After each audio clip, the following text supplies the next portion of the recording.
নমস্কার বন্ধুরা, মনুর রান্নাঘরে তোমাদের সকলকে স্বাগত জানাচ্ছি। আজকে আমি বানাবো আমলকির আচার। আমলকি আমাদের কতটা উপকার করে তা আমরা সকলেই কম বেশি জানি।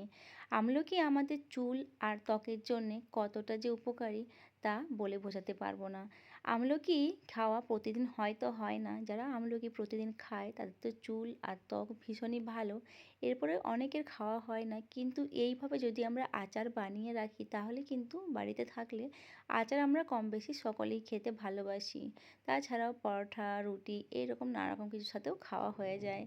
তো সেই জন্যই আমলকির আচার বানিয়ে তোমাদের সাথে শেয়ার করব। তোমরা অবশ্যই বানিয়ে রেখো আর এটা খাও, চুল আর ত্বকের ভীষণ উপকারী হবে। আমলকিগুলোকে ভালোভাবে ধুয়ে নিয়েছি, আর ধুয়ে নেওয়ার পরে তারপরে জল ফুটতে দিয়েছি, আর জল ফুটতে দেওয়ার পরে জাস্ট সেদ্ধ করে নিয়েছি। সেদ্ধ করে নেওয়ার পরে ঠান্ডা করে জাস্ট এইভাবে পিস পিস করে নিয়েছি, আর পিস করে জাস্ট এইভাবে রেখে দিয়েছি।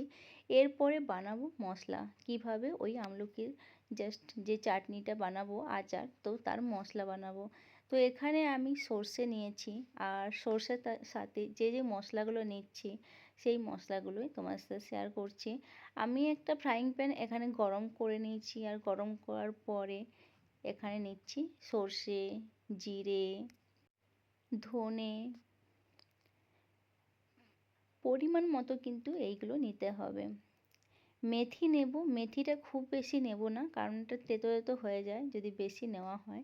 তো প্রত্যেকটা পরিমাণ কম বেশি হবে। মেথির পরিমাণটা যথেষ্ট কম রাখছি এখানে, আর ধনের পরিমাণটা এখানে তোমরা বেশি রাখতে পারো। আর মৌরি নিচ্ছি, মৌরির বেশ একটা খুব ভালো স্বাদ নিয়ে আসে, তো এখানে মৌরি নিলাম। ভীষণই ভালো। আমি কালো আর সাদা সরষা মিশিয়ে নিয়েছি এখানে, তোমরা এখানে শুধু কালো সরষেও নিতে পারো। বেশি ভাজবে না, বেশি ভাজলে কালো কালো হয়ে যাবে। জাস্ট ঠান্ডা হওয়ার পরে আমি ওগুলো গুঁড়ো করে নিয়েছি। এখানে গরম তেল নিয়েছি, সর্ষের তেল, আর তার সাথে নিচ্ছি ওই মশলাগুলো, যে মশলাগুলো আমি একটু আগে গুঁড়ো করলাম। এর সাথে হলুদ গুঁড়ো, লঙ্কার গুঁড়ো,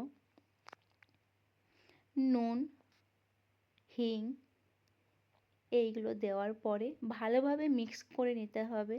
ভালোভাবে মিক্স করে নেওয়ার পরে আমি যে আমলকিগুলো সেদ্ধ করে রেখেছিলাম জাস্ট এর উপর দিয়ে দেব, দিয়ে ভালোভাবে নাড়াচাড়া করে নিতে হবে। যে পরিমাণে আমলকি নেবে আর ঠিক সেই পরিমাণেই কিন্তু নিতে হবে মশলাটা। পরিমাণটা কম বেশিটা তোমরা নিজেরা দেখে নেবে যে কতটা পরিমাণ তোমরা আমলকি নিচ্ছ। এখানে আমি কিছু কাঁচা লঙ্কা দেব, যাতে এই যে আমলকিটার সাথে ব্যালেন্স হয়ে যায়। গুঁড়ো লঙ্কার গুঁড়োও কিন্তু, লঙ্কার গুঁড়োটাও ভীষণ দরকার, কারণ তাতে ভালো টেস্ট নিয়ে আসে। ব্যাস রেডি হয়ে গেছে। উপর থেকে আমি সর্ষের তেল দিয়ে দিলাম। রোদ্দুরে রাখার দরকার নেই, 1-2 বছর এটা আরামসে থেকে যাবে। হ্যাঁ, অবশ্যই কাচের পাত্রে রাখবে। কাচের কোনো জার ভালোভাবে ধুয়ে শুকিয়ে নিয়ে তারপরে ওটা রাখতে হবে। এটা 1-2 বছর এমনিতে স্টোর করা যাবে। তো বাড়িতে বানিয়ে নাও আর হেয়ার আর স্কিনের যত্ন করো।